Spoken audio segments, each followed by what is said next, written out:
అయినా సరే తీసుకురా అంటారు ఈ పేకాట ఆడేవాళ్ళు కానీ వ్యసనాలకు బానిసలైన వాళ్ళు కానీ.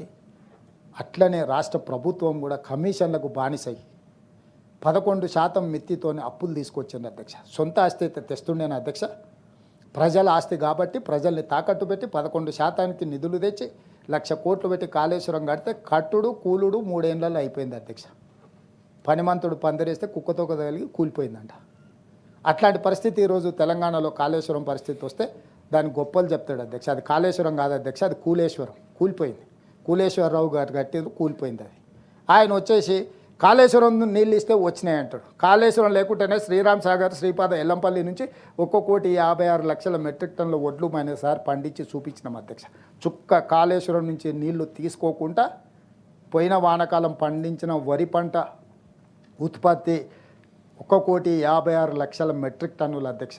కాళేశ్వరం ఎంత బోగసో దీన్ని బట్టి మీరు అర్థం చేసుకోండి అధ్యక్ష. కేవలం కాంట్రాక్టర్లను బతికించడానికి కట్టి నాణ్యత లేకపోవడం వల్ల నిర్మాణంలో ఉన్న నాణ్యతా లోపం, నిర్వహణలో ఉన్న నాణ్యతా లోపం ఈరోజు మన పాలిట గుదిబండగా మారింది.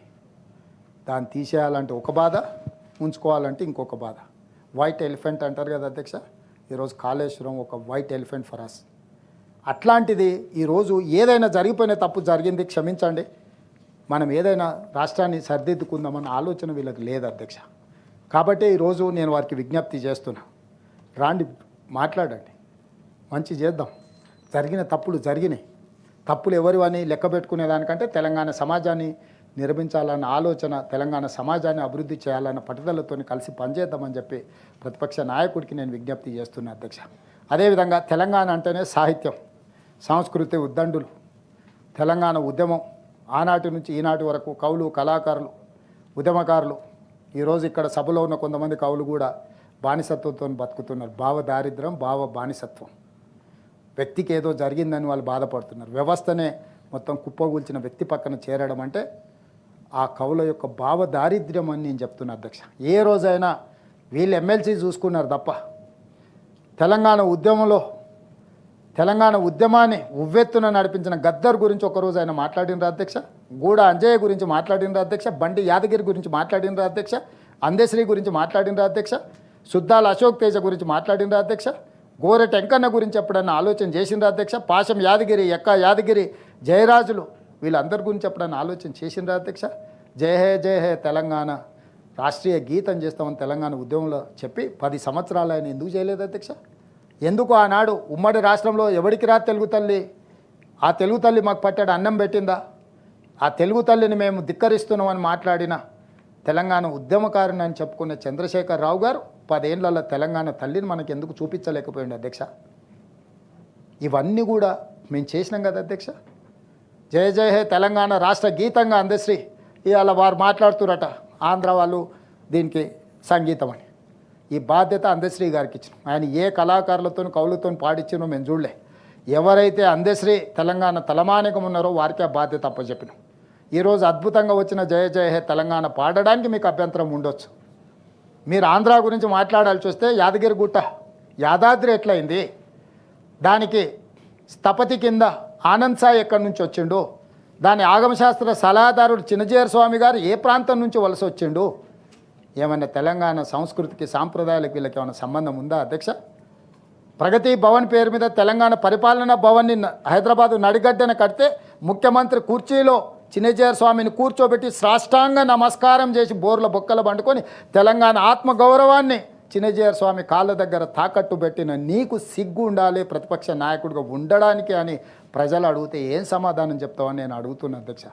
ఇట్లా అనడానికి నాకు కొంత హోదా అడ్డం వస్తుంది, కానీ తెలంగాణ సమాజం అడుగుతుంది అధ్యక్ష. ఎవరి ఆనంద్ సాయి, ఎవరి చిన్నజీయర్ స్వామి, ఎవరు, ఎక్కడి యాదగిరి గుట్ట? యాదగిరి గుట్టను చూపించి యాదగిరి అని పేరు పెట్టుకున్న వాళ్ళు యాదాద్రిగా మారిస్తే వాళ్ళు పేరు ఎట్లా మార్చుకోవాలి అధ్యక్ష?